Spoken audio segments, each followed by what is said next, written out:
Webafowethu sayivele zakhala ngampela strong ke lapha ke uSizwe Ndlovu oyinduna ke yamabhinca ke lapha ke ozibiza kanjalo hayi ke usevele ke watala lapha ke uKhathide ngoba ke lapha ke uMakataza idudla sikhuluma ke insizwa ke edabuka phansi ke endaweni kaNongoma ke kwaMandlakazi ke lapha ke yeyi wathi uKhathide ke akwenziwa ke lokho ke kwaNongoma siyamshaya umfana angeke ukholwe imbola zamakhanga ikuphathele ke khona ke njengoba ke kunjalo ake ngiqale ngamukela abafowethu abaqala ukungena ke ngithi ke ngicela subscribe nesiphinde silike ke lama video enginenzela wona webafowethu ke nayi ke inkulumo ke kaSizwe Ndlovu ke ecomment ke kuyona ke ivideo kaTshatu Godo ke uthe ungumfazi ke kodwa ke Makhathide lapha ke wathi ke ubhinqa ke bakwethu ke awulifakanga kodwa ke ipitikoti ke mfazi ke wakwaNongoma kusho yena ke uSizwe Ndlovu ke lapha ke ozibiza ke ngenduna ke yamabhinqa ebhekisa ke lamazwi ke kuTshatu Godo ke kule video kade ifakile ke uKhathide ngoba wathi hey wensizwa asenziwa ke kanjalo ke ngapha ke kwaNongoma ke wasebhala kanjena ke uKhathide ke lapha wathi ke awusho ke weNdlovu ke abusindi yini ububi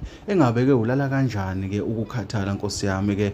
ukade ke usindwe yilobubi ke imini yonke ke lapha ke esho ke nayi ke lensizwa ke engikufakele yona la uSizwe Ndlovu ke oyinduna ke yamabhinqa lapha ke elinkundleni zokuxhumana ke nakwezinye ke indawo asazi ke bafowethu ke ukuthi iyozala Nkomoni ke yonke lento isuka kanje emva kwayo ke impucuzeko ke siyakhumbula ukuthi kune video ke etrenda uKhathide ngoba ke la khona ke bekhuluma khona ke amazwi ke abantu abaningi abawathathe ngokuthi ke uwabhekisa ke kuge umfokwaNgcobo ke wangena ke lapho ke uSizwe Ndlovu ke ezama ke ukucomment ke ngaphansi ke kwepost ke kaTshatu Godo ke kanti ke uzodibana ke nembila ithutha ke lapha ke eziholwa ke ngemnyama phambili ke wase ethola ke isibhaxa bafowethu ilezi ngikuphathele zona.